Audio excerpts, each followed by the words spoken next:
Hey guys, in this video we're going to talk about finding slope from a graph.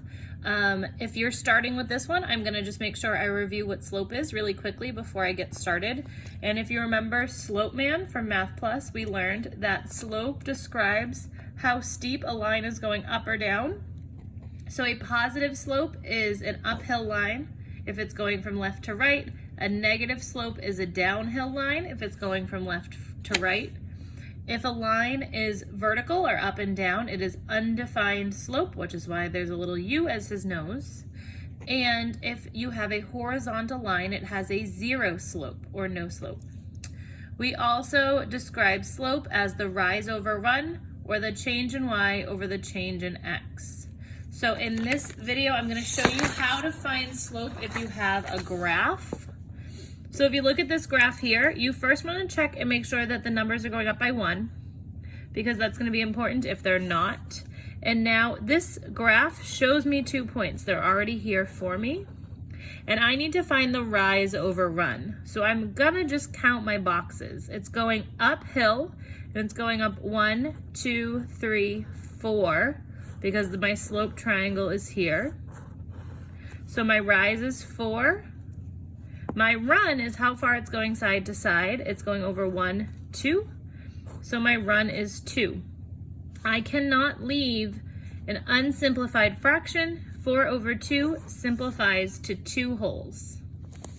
On this next one, it's going downhill. So that means your answer is going to be negative. So I'm going to put that there right now. It gave me 2 points.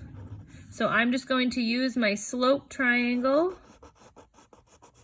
I'm trying to make that nice and dark so you can see it. So make your slope triangle and then find the rise over run. My X and Y axis are both going up by 1, so that means that each box is just worth 1.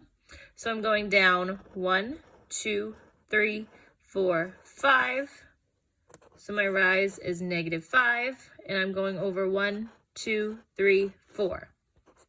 Now 5 over 4 is a simplified fraction because there's nothing I can divide into 5 and 4.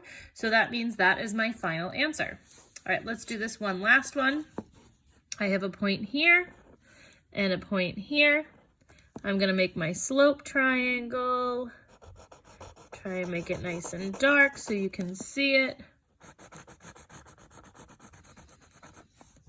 I'm going up 1, 2, 3, 4, 5, 6, 7. So I'm going up 7 and over 1, 2, 3, 4, 5. Now it's okay to leave an improper fraction as long as it's simplified, and 7 over 5 is simplified because there's no number that goes into 7 and 5. So you're all done. The slope of this line is positive 7/5. That's it for this video. If you guys have any questions, please come to Miss Kelleher's office hours on Monday at 2 or Mrs. Peetnick's office hours on Tuesday at 1, or you can send either of us an email and we can try and find a time to meet with you to help go over this a little more. I hope you're all doing well and I miss you. Bye guys.